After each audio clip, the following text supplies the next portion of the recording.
Mapalad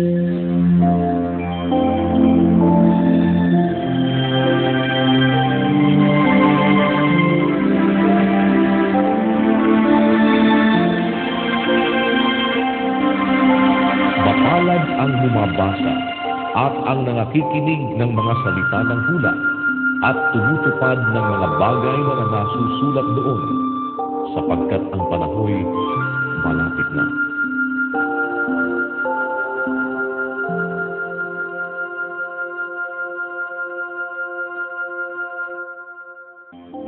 Marcos Kapitulo 7. At nakisama sa kanila ang mga Fariseo at ilan sa mga eskriba na nagsipanggaling sa Jerusalem. At kanilang nangakita ang ilan sa kaniyang mga alagad na nagsisikain ng kanilang tinapay ng mga kamay na marurumi, sa makatwid bagay, mga kamay na hindi hinugasan. Sapagkat ang mga Fariseo at ang lahat ng mga Hudyo ay hindi nagsisikain, kundi muna mga gugas na maingat ng mga kamay, na pinanghahawakan ang mga salig-saling sabi ng matatanda. At kung nagsisipanggaling sila sa pamilihan, kung hindi muna mga gugas, ay hindi sila nagsisikain. At may iba pang maraming bagay na kanilang minana upang ganapin, gaya ng mga paghuhugas ng mga inuman at ng mga saro at ng mga inumang tanso.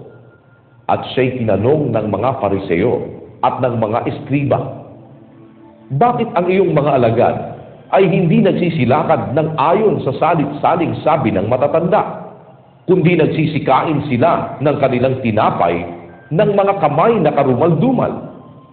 At sinabi niya sa kanila, mabuti ang pagkahula ni Isaias tungkol sa inyong mga mapagpaimbabaw. Ayon sa nasusulat, ang bayang ito'y iginagalang ako ng kanyang mga labi, datapwat ang kanilang puso ay malayo sa akin. Datapwat walang kabuluhan ang pagsamba nila sa akin, na nagtuturo ng kanilang pinakaaral ng mga utos ng mga tao. Nilisan ninyo ang utos ng Diyos at inyong pinanghahawakan ang salit-saling sabi ng mga tao. At sinabi niya sa kanila, totoong itinatakwil ninyo ang utos ng Diyos upang magaganap ninyo ang inyong mga salit-saling sabi, sapagkat sinabi ni Moises, igalang mo ang iyong ama at ang iyong ina, at ang manungayaw sa ama o ina ay mamamatay siyang walang pagsala. Datapwat sinasabi ninyo, kung sabihin ng isang tao sa kanyang ama o sa kanyang ina, yaong mangyayaring pakinabangan mo sa akin ay kurban, sa makatwid bagay, hain sa Diyos, hindi na ninyo siya pinabayaang gumawa ng anuman na ukol sa kanyang ama o sa kanyang ina. Naniwawalang kabuluhan ang salita ng Diyos ng inyong salit-saling sabi na inyong itinuro, at nagsisigawa kayo ng iba pang maraming bagay na kawangis nito. At muling pinalapit niya sa kanya ang karamihan at sinabi sa kanila, pakinggan ninyong lahat ako at inyong unawain. Walang anumang nasa labas ng katawan ng tao na pagpasok sa kanya ay makakahawa sa kanya. Datapwat ang mga bagay na nagsisilabas sa tao, yaon ang nangakakahawa sa tao. Kung ang sino man ay may pakinig na ipakikinig, ay makinig.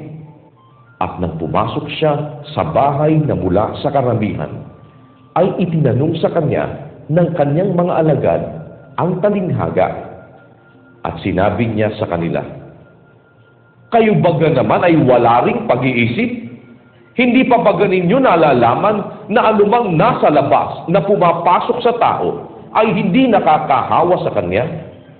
Sapagkat hindi pumapasok sa kanyang puso, kundi sa kanyang tiyan, at lumalabas sa dakong daanan ng dumi.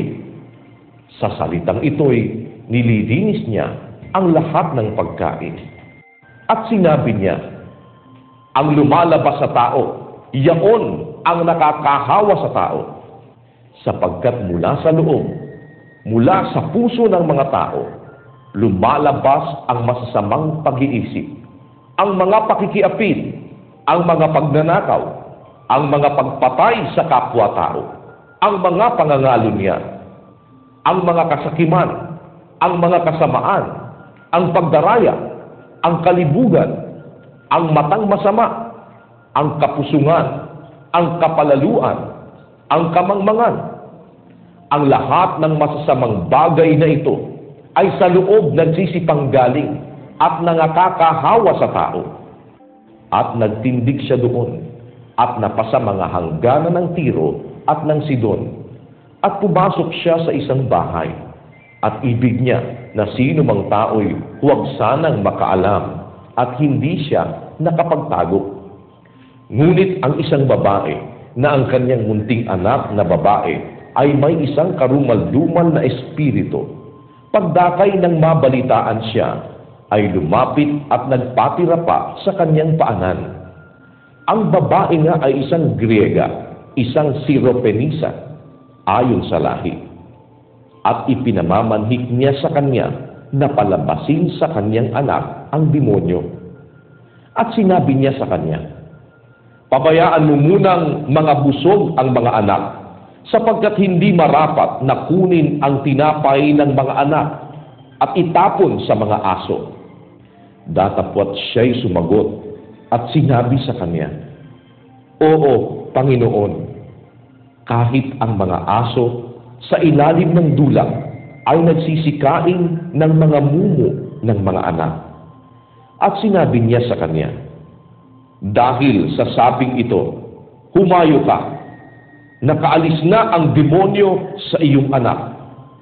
At umuwi siya sa kanyang bahay at naratnan ang anak na nakahiga sa higaan at nakaalis na ang demonyo. At siya'y muling umalis sa mga hangganan ng Tiro at napasa Sidon hanggang sa dagat ng Galilea na kanyang tinahak ang mga hangganan ng Decapolis. At dinala nila sa kanya ang isang bingi at utal, at ipinamanhik nila sa kanya na kanyang ipatong ang kanyang kamay sa kanya. At siya'y inihiwalay niya ng bukod sa karamihan, at isinuot ang kanyang mga daliri sa mga tainga niya, at siya'y lumura at hinipo ang kanyang dila. At pagkatingala sa langit, ay siya'y nagbuntong hininga at sinabi sa kanya, Ephata! Sa makatwid bagay, mabuksan. At nangabuksan ang kanyang mga pakinig at nakalag ang tali ng kanyang dila at siya'y nakapagsalitang malinaw. At ipinagbilin niya sa kanila na kanino mang tao ay huwag nilang sabihin. Ngunit kung kailan lalong ipinagbabawal niya sa kanila, ay lalo namang kanilang ibinabantong. At sila'y nangagtataka ng di kawasa, na nagsasabi, mabuti ang pagkagawa niya sa lahat ng mga bagay. Kanyang binibigyang pakinig, pati ng mga bingi, at pinapagsasalita ang mga pipi.